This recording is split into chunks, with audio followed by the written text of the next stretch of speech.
Hello, ghouls and gamers, and of course, my fellow rejects. In today's video, we're going to be covering the Mark II plasma gun, which is a veteran-specific gun. It's one of the two veteran-specific guns. I forgot to mention in the other video that the Hellbore is also a veteran-specific gun. But I almost feel kind of guilty even recording this because I am so bad at this gun. But I do know how it's supposed to work, so I'm going to tell you how it works so that you can be good at it, even if I'm not. So, it is a high damage gun. It is a charged attack gun like the Hellbore.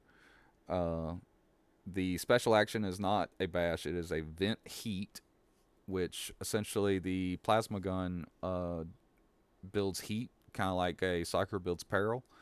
And yes, the gun will explode if you go over 100 heat, so taking you down with it.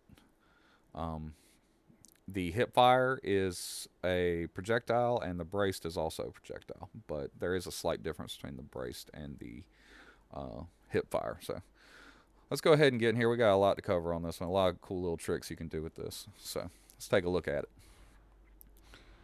First off,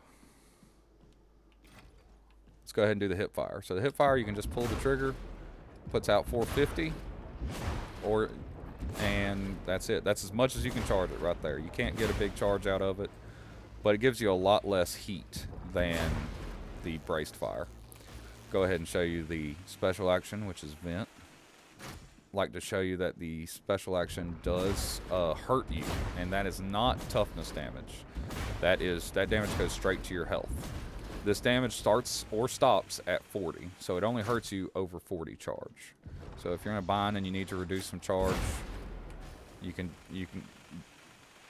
watch your health bar, because over 40 or 40 and above, it will hurt you as it's venting. Another thing, if you notice that this is the braced fire, when you're holding it, it will charge. It will have a maximum charge. It'll kind of do that click that you heard.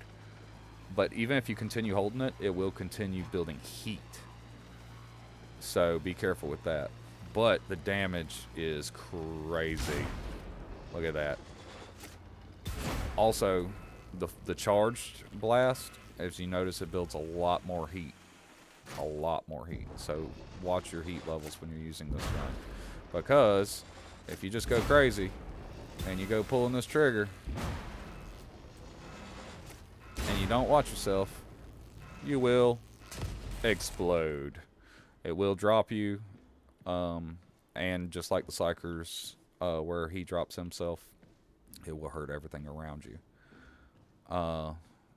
Another thing to note is when you're charging this gun and you're using its charge attacks, when you reload it, it's a go ahead and it gets rid of all of your heat when you reload it. But it is an absurdly long reload. This is the longest reload in the game. That reload is absurdly long. But it will drop all of your heat in the process, and you don't have to reload very often. As you can tell, it's got a lot of ammo in a clip. You can go for a long while before you have to reload.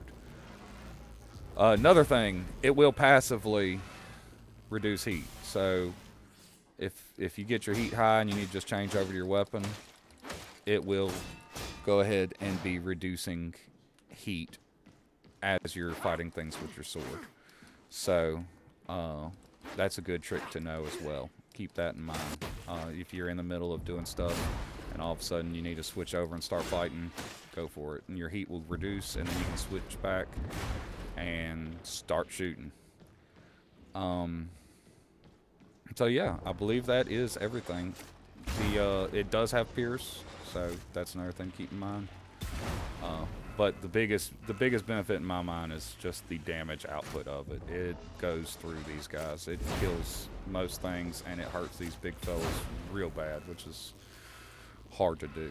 So, and that's going to be today's video. Thank you so much for tuning in, and as always, stay swampy.